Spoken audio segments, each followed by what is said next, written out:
میں نثار تیرے کلام پر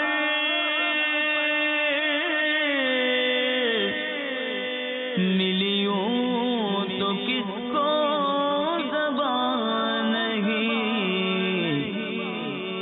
وہ سخن ہے جس میں سخن نہ ہو، وہ بیان ہے جس کا بیان نہیں۔ الحمدللہ رب العالمین، والصلاة والسلام على سید المرسلین، اما بعد فاعوذ باللہ من الشیطان الرجیم، بسم اللہ الرحمن الرحیم۔ والصلاة والسلام علیکہ یا رسول اللہ وعلى آلك وأصحابك يا حبيب الله،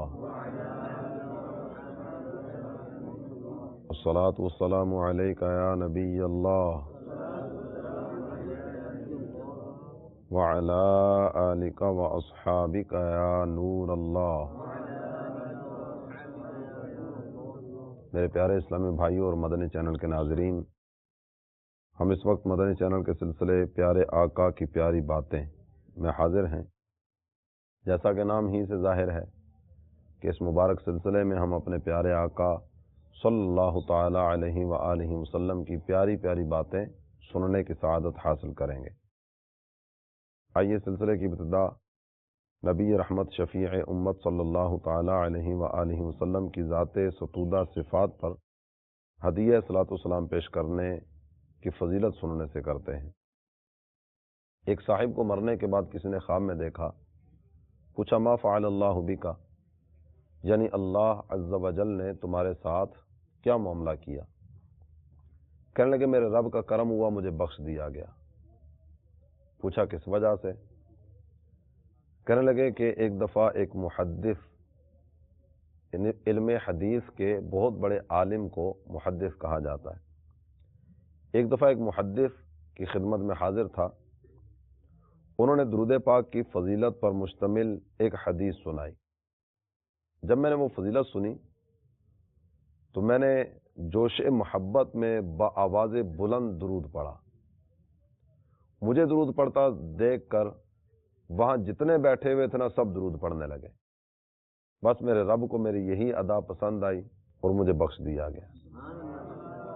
صلو علی الحبیب صلی اللہ تعالی علی محمد وعلی آلہ وصحبہ وبارک وسلم۔ میرے پیارے اسلامی بھائی اور مدنی چینل کے ناظرین، آئیے سلسلے کی ابتدا ہی میں کچھ اچھی اچھی نیتیں کرنے کی سعادت حاصل کر لیں تاکہ ثواب بھی ملے۔ اللہ عز و جل کی رضا پانے، ثواب کمانے اور اپنی آخرت بنانے کے لیے از ابتدا تا انتہا توجہ کے ساتھ سننے کی سعادت حاصل کروں گا۔ جن کاموں کے کرنے کا کہا جائے گا وہ کروں گا، اور جن کاموں کے کرنے سے منع کیا جائے گا ان سے بچنے کی کوشش کروں گا۔ آج کے سلسلے میں شرکت سے ملنے والا ثواب بارگاہ رسالت میں ہدیۃً پیش کرتے ہوئے جملہ مؤمنین و مؤمنات کی ارواح کو ایصال کرتا ہوں۔ کیا ہی اچھا ہو کہ یہاں کے حاضرین ادب حدیث کی نیت سے دو زانو بیٹھ جائیں، اور مدنی چینل کے جملہ ناظرین ہو سکے تو ادب و شوق کے پیکر بنے، تمام کام کاج کو تھوڑی دیر کے لیے روک کر اپنے پیارے آقا صلی اللہ تعالی علیہ وآلہ وسلم کی پیاری پیاری باتیں سننے کی سعادت حاصل کریں۔ صلو علی الحبیب صلی اللہ تعالی علی محمد وعلی آلہ وصحبہ وبارک وسلم۔ میرے پیارے اسلامی بھائی اور مدنی چینل کے ناظرین، ہمارے پیارے آقا صلی اللہ تعالی علیہ وآلہ وسلم کی ہر ادا دل ربا ہے، اور آپ صلی اللہ تعالی علیہ وآلہ وسلم کے اقوال لذت بھرے، تو محبوب پاک صلی اللہ تعالی علیہ وآلہ وسلم کے مبارک افعال وہ بھی مٹھاس سے تر بتر ہے۔ نبی محترم شفیع معظم صلی اللہ تعالی علیہ وآلہ وسلم کی ہر ادا یقیناً قابل تقلید ہے۔ ان کا رب ان کے بارے میں ارشاد فرماتا ہے لَقَدْ كَانَ لَكُمْ فِي رَسُولِ اللَّهِ أُسْوَةٌ حَسَنَةٌ، تمہارے لیے اللہ کے رسول کی زندگی ایک بہترین نمونہ ہے۔ تو جو بھی ادا سرکار دو عالم صلی اللہ تعالی علیہ وآلہ وسلم نے ادا فرمائی امت کے لیے، اس میں بہت سارے فوائد پنہاں ہیں، بہت سارے فوائد پر مشتمل آپ صلی اللہ تعالی علیہ وآلہ وسلم کے مبارک افعال ہیں۔ اخروی فوائد بھی ہیں، دنیاوی فوائد بھی ہیں۔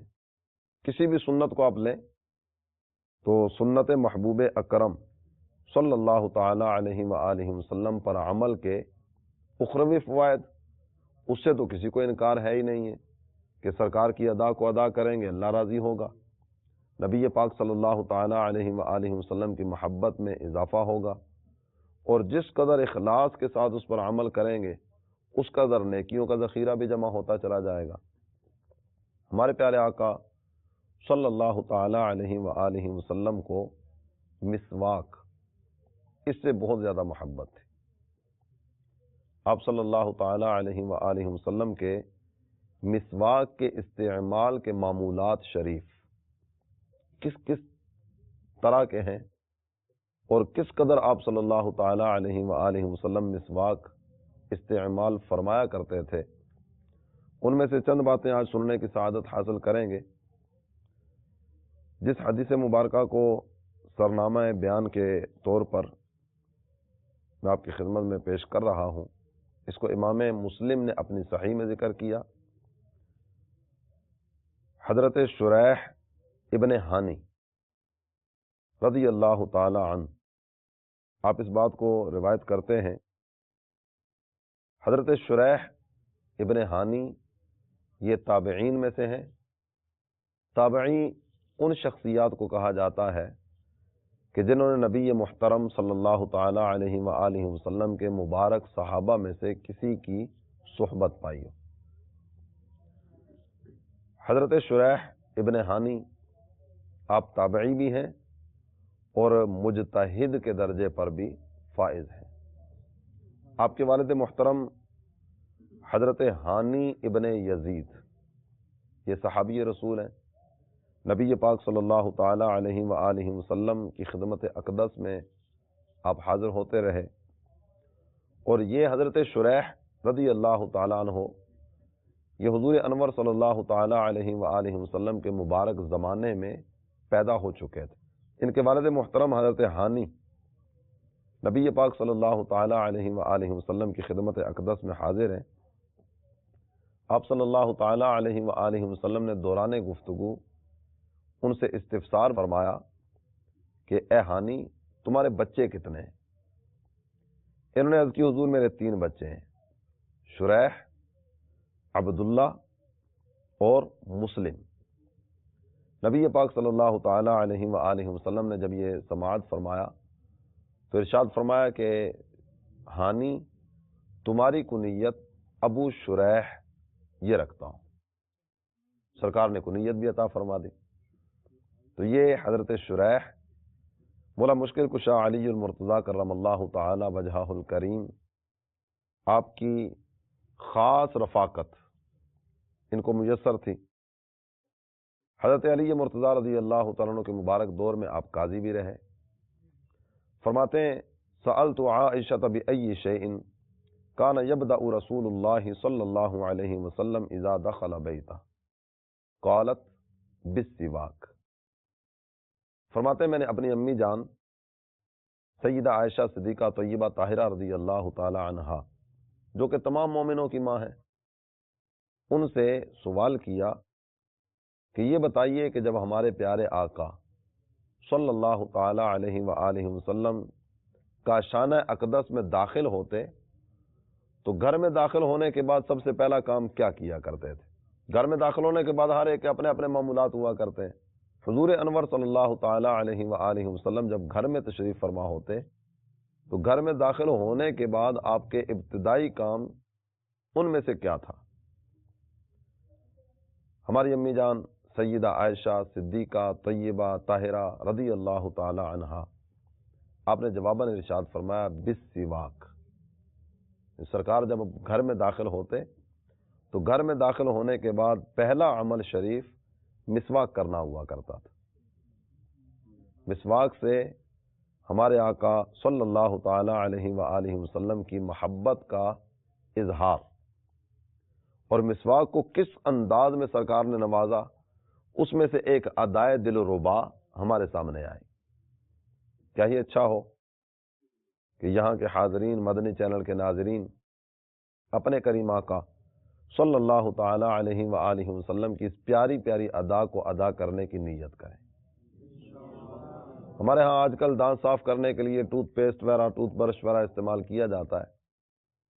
اگرچہ دانت تو اس سے صاف ہو جاتے ہوں گے، لیکن یہ برش کا استعمال یہ کسی بھی صورت میں مسواک کا نعم البدل نہیں ہے. ایک تو بدل ہوتا ہے، ایک نعم البدل ہوتا ہے.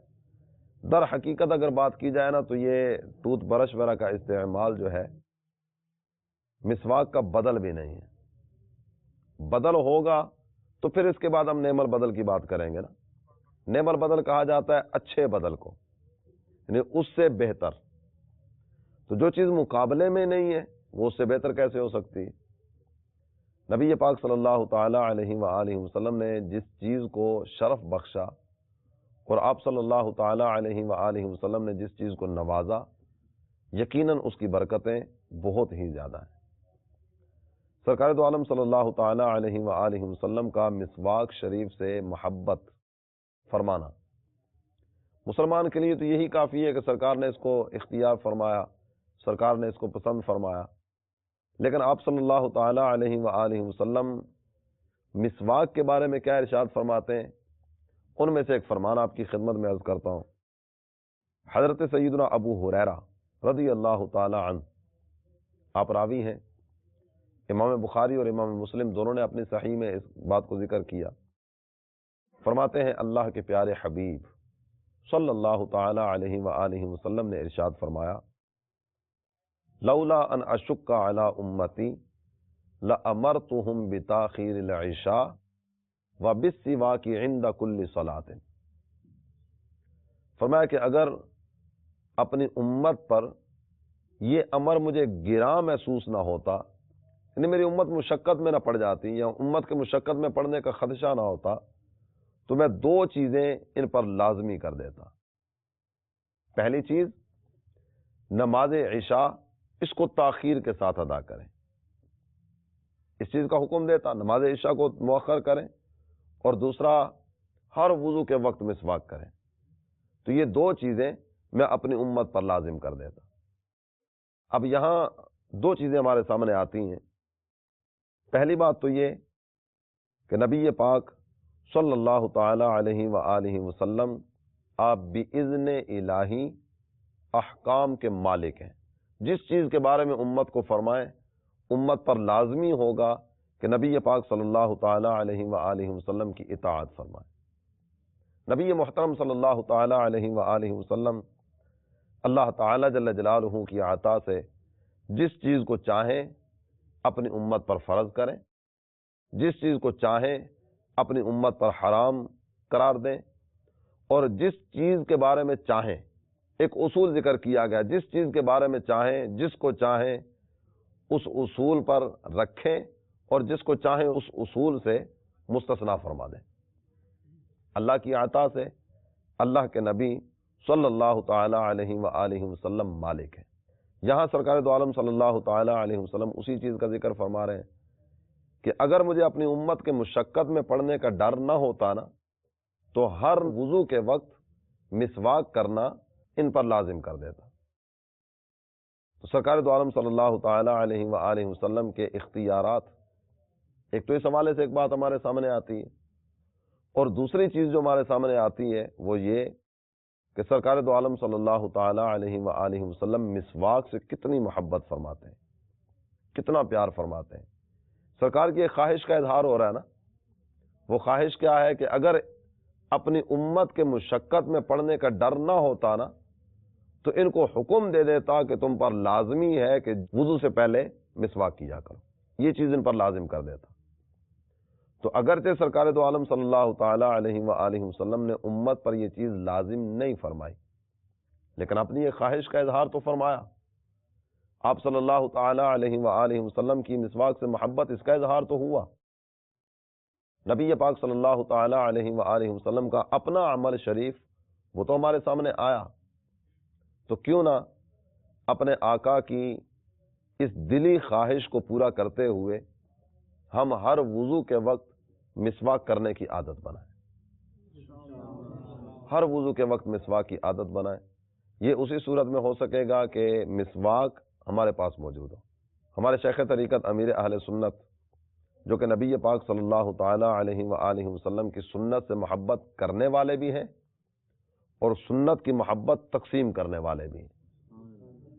نہ جانے کتنے ہی مسلمانوں کو امیر اہل سنت نے الحمدللہ عز وجل نبی پاک صلی اللہ تعالی علیہ وآلہ وسلم کی سنت کی چلتی پھرتی تصویر بنا ہے۔ امیر اہل سنت آپ متعدد مرتبہ اس چیز کا ذکر فرما چکے کہ جہاں میں وضو کرتا ہوں میرے پاس ایک سے زائد مسواکیں موجود ہیں، کہ ایک اگر نہ ملے تو دوسری موجود ہو، دوسری نہ ملے تو تیسری موجود ہو۔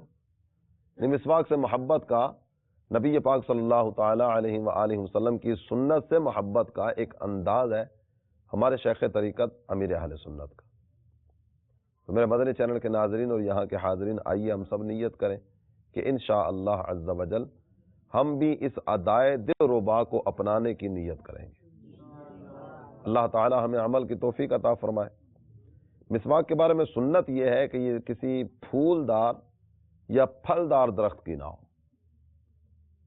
مسواک ویسے تو آپ جانتے ہی ہیں کہ لکڑی کی ہوتی ہے اور اس کی ایک مخصوص مقدار ذکر فرمائی گئی، ایک بالش سے زیادہ نہ ہو، ایک بالش اس کی زیادہ سے زیادہ حد ذکر فرمائی گئی۔ بالش یوں اس انداز میں آپ ہاتھ کھولتے ہیں نا تو یہاں سے لے کر یہاں تک یہ ایک بالش ہے، ایک بالش سے بڑی نہ ہو، اور چھوٹی ہوتے ہوتے اتنی چھوٹی نہ ہو جائے جو ہاتھ ہی میں نہ آئے یا استعمال ہی میں نہ آئے۔ اب اس کے لیے لکڑی کا انتخاب کون سا کرنا ہے؟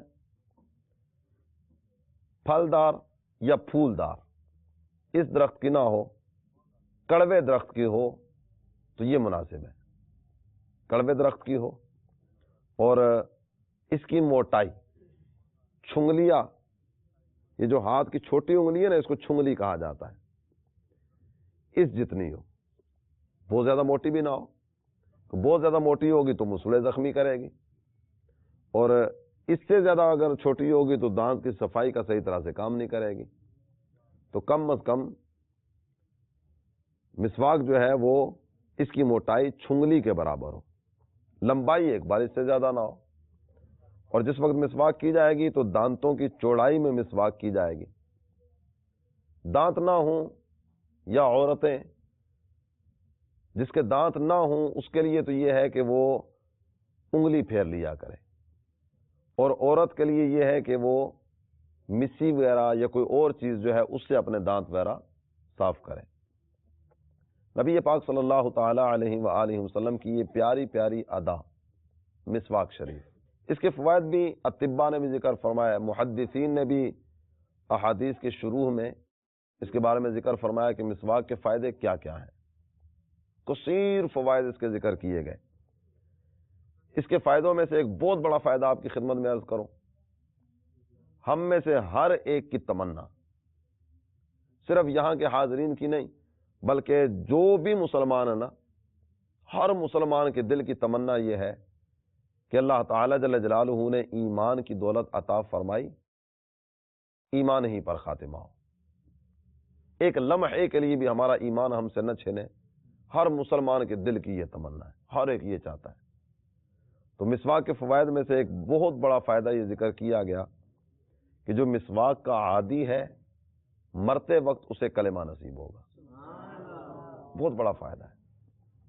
اب یوں تو اور بھی بہت سارے فوائد اس کے ذکر کیے گئے، لیکن میرے مدنی چینل کے ناظرین آپ بتائیے کہ اس سے بڑا فائدہ کیا ہوگا؟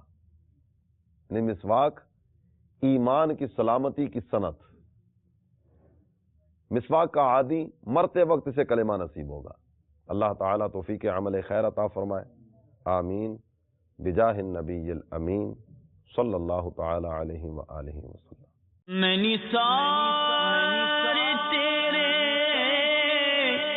کلام پر